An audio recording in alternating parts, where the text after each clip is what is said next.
Hello, bonjour, bonjour. Aujourd'hui, j'ai envie de vous parler de transition. J'ai moi-même vécu souvent des transitions dans ma vie personnelle, professionnelle.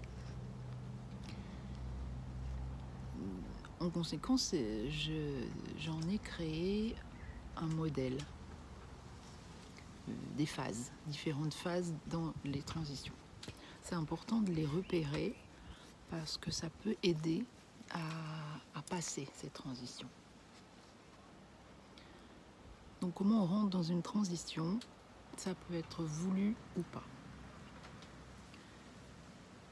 Des transitions non voulues, ça peut être un décès d'un être proche, d'un être aimé, un licenciement. Et tout ça, ça peut être toute transition, ça peut être professionnelle ou personnelle. Et il y a des choses qui sont voulues, un divorce, un départ volontaire, une démission. Ça passe toujours par un événement majeur dans sa vie. Et on peut en avoir plusieurs. Donc après cette situation, il y a une phase où on se sent un peu perdu, on est un peu dans le flou, parce que les schémas, tout ce qu'on avait construit avant, toutes les croyances auxquelles on s'était raccroché tombent. Et du coup, on est dans cet espace de je sais plus trop. Et c'est une phase normale. Je sais plus où j'en suis, je sais plus qui je suis. C'est une phase normale d'une transition. Ensuite, il arrive la période du deuil. Pour une séparation, pour un décès, un emploi, c'est une phase indispensable pour continuer, pour avancer vers sa transition. Par contre, elle peut durer. La durée n'est pas fixe, hein, ça dépend vraiment des situations, des personnes et de la capacité à rebondir. Ensuite, on peut bien sûr à chaque phase être accompagné ou pas. Donc après cette phase de deuil qui parfois peut ressembler à une nuit noire de l'âme d'un point de vue spirituel, la phase qui suit, c'est on remonte un petit peu son émotionnel, on réinvestit de nouvelles envies, de nouveaux projets et on atteint un équilibre émotionnel. À ce moment-là, il y a une phase très importante qui est ce que j'appelle la phase de la chrysalide. C'est vraiment un moment où on retourne un peu recroquevillé en soi, avec douceur, avec compassion, avec amour pour soi. Et ça peut également prendre un certain temps, et c'est un temps de gestation. De se remettre au monde, soi-même.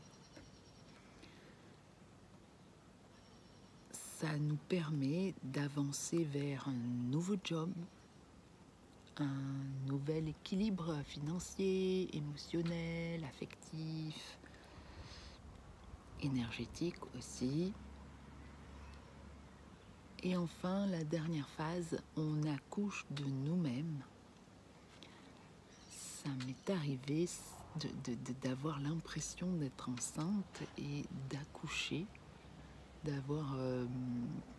d'être en train d'accoucher. Et c'est en fait, j'accouchais de moi-même. Je refaisais mes nouvelles croyances, mon nouvel équilibre émotionnel et je me projetais dans quelque chose de nouveau pour commencer quelque chose de différent, avec des pensées différentes, des croyances différentes. Et c'est ce que j'appelle la phase du phénix. Et à chaque phase, il peut y avoir des peurs, il peut y avoir le mental qui s'en mêle, il peut y avoir des sentiments d'être perdu, flou, de ne pas savoir dans quel état d'agir. C'est à chaque étape, on peut se sentir perdu. Mais sachez que vous n'êtes pas perdu, vous êtes dans une transition et c'est un état normal. Pour avancer dans chaque transition,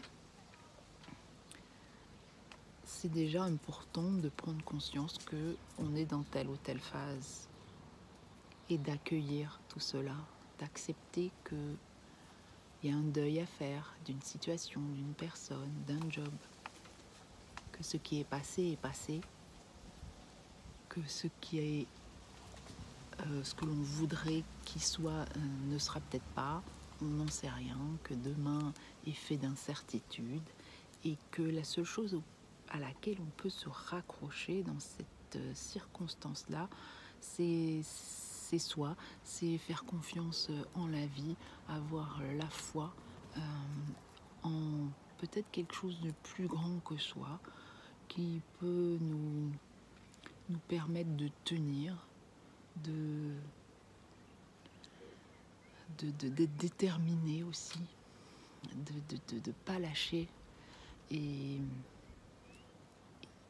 que tout est cycle et impermanence, c'est-à-dire que c'est quelque chose, une roue qui va tourner. Hein. Si aujourd'hui ça va pas, ben j'accueille que ça va pas. Tout ne peut pas être tout le temps rose.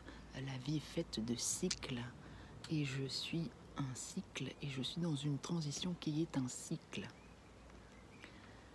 À chaque moment, à chaque étape, il est important également de lâcher prise, de lâcher ses pensées qui tournent en rond, ses schémas,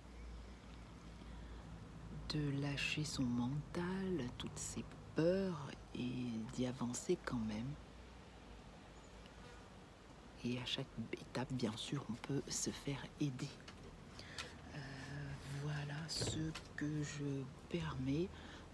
J'interviens dans mes accompagnements à certaines phases de cet état-là. Et c'est pas toujours la même, pas toujours les mêmes personnes, bien sûr. Et donc je permets de passer d'une étape à l'autre. Et sur un accompagnement de transition, on passe toutes les étapes au rythme de la personne. C'est pas moi qui décide, c'est la personne qui fait ses choix, qui avance comme elle l'entend. Je peux par moment essayer de booster un petit peu quand la personne est prête, un peu de booster l'avancement des choses pour un retour à la joie, un retour à l'équilibre.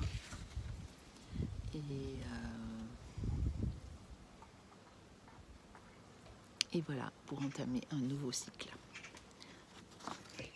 Voilà, donc je pense que c'était important quand je regarde les oiseaux parce que il y a une pie, il y a un rapace. Je suis beaucoup entourée et guidée moi-même par les oiseaux. Et la pie, elle est là pour me dire retour à la joie. Et elle est vraiment circonstanciée. Quand on finit un cycle, une transition, on peut retrouver l'équilibre et la joie. Le rapace, si vous le croisez pendant vos transitions, il est là pour, vous permettre de voir les choses autrement, de vous dire, ok, là c'est compliqué, mais il y a une autre façon peut-être de voir les choses. Et le rapace, il est là aussi pour vous dire, vous êtes guidé, vous êtes soutenu, vous n'êtes pas seul, vous avez des guides, vous avez des amis, probablement la famille qui peut vous soutenir, vous aider. Et si c'est pas le cas, il y a forcément quelqu'un quelque part qui peut vous aider. Il suffit juste d'en faire la demande, demande à l'univers, demande un coup de téléphone, un SMS. Et voilà. Donc je vous souhaite une belle transition si c'est le cas. Et si besoin, n'hésitez pas à me contacter. À bientôt pour une prochaine vidéo.